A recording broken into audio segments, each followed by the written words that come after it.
All right, this one's for tenor sax players, not alto sax players. No, tenor, not alto. Why? Because I'm going to refer to the Charlie Parker Omnibook, all right?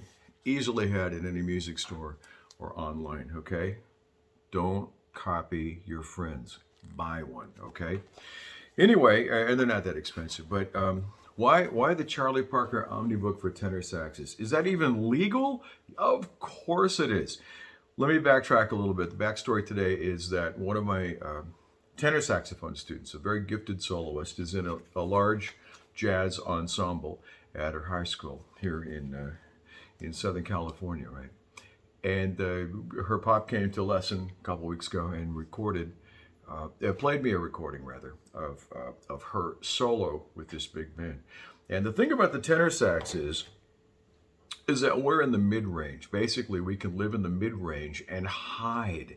Alto sax, once you start playing, no siree. You are up there. You cannot turn that thing off. But the tenor sax can get down in the mid-range and hide, and that's quite a bit of what her solo did.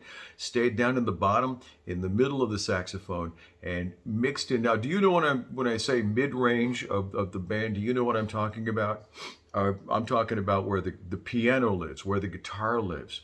Bass is the bottom of that curve, right? But you've got a lot of instruments that are in that range. And the tenor sax, in order to be heard, needs to be up here on these palm keys, right?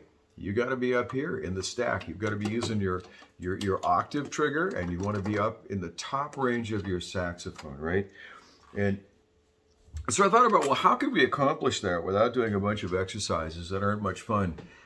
And we could, learn jazz language at the same time. And I thought, this book just basically, there it was. It was sitting on the shelf at the music store. It was like Providence. It said, buy me, take me home. And if you look at this, let me just open this up here. I'm on page 57. This is Kim, version number 2. This is a really, really, really, really, really challenging book. But take a look at where we are here. All right.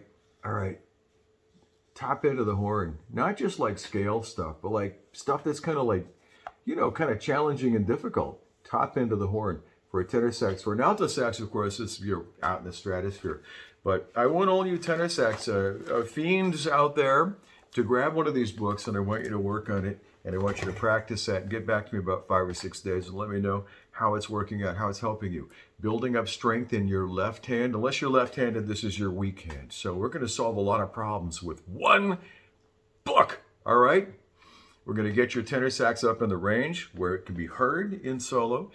Not that the mid-range isn't a good place to be, or the bottom range of your horn, but a steady diet of that doesn't work, and especially if you're in, a band or a larger band where you're not going to be heard at all if you schnookle around in that level, okay? So we strengthen the left hand, we learn jazz language, and we play up in the stratosphere where we can be heard on the tenor sax.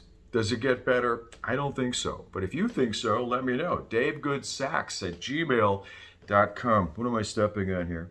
Oh, my saxophone stand. Excuse me.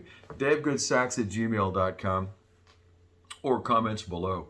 Hey, I appreciate all those of you who have subscribed. If this helped you, and I surely hope it does, maybe you too would like to hit that subscription button, all right? Cost you nothing. All right. Hey, that's all I got for today. Catch you next time.